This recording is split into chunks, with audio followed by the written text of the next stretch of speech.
A Labour government could give employees the right to take over their companies if they are sold, dissolved, or floated on the stock market. Shadow Chancellor John McDonnell says the party does not want to return to an era of widespread state ownership.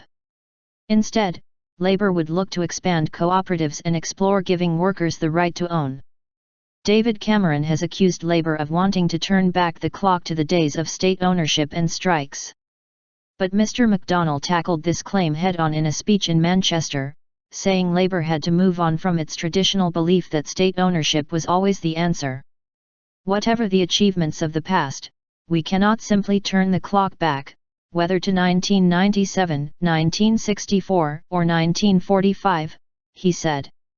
At the last election, the Tories talked relentlessly, overwhelmingly about the future.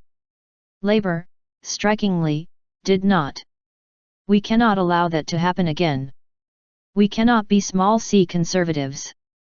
He added, a future Labour government will end the current program of spending cuts. We will protect what has already been won. But we must look beyond this point. We should be seizing the opportunity to create a fairer, more democratic society. Labour has already announced its intention to return the railways to public ownership.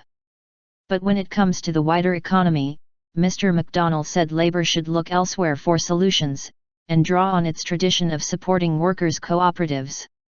He signalled support for giving employees in companies which are about to be sold off, or floated on the stock exchange, the first option to purchase the company. Positive alternative. The Tories have offered a right to buy, Labour would seek to better this. We'd be creating a new right to own, he said in a speech in Manchester. He said the biggest hurdle facing co-ops and other small businesses was getting initial funding from high street banks. No other major developed economy has just 5 banks providing 80% of loans. We'd look to break up these monopolies, introducing real competition and choice. Regional and local banks, prudently run and with a public service mandate, have to be part of the solution here. Mr McDonnell is also considering adopting the Italian government's policy of offering funding to help employee-owned enterprises to get off the ground. With consortium cooperatives providing an effective means for new businesses to share and reduce costs, we'd look to support these at a local level, working with local authorities, businesses, and trade unions, he said. Terrible downsides. He said the policy would be developed over the next few years, adding, in an uncertain world where a laissez-faire market approach continues to fail, cooperation is an idea whose time has come again. This is the start of developing a new, positive economic alternative for Labour. He also urged Labour to embrace opportunities offered by the Internet and new technology. Technology is proving disruptive.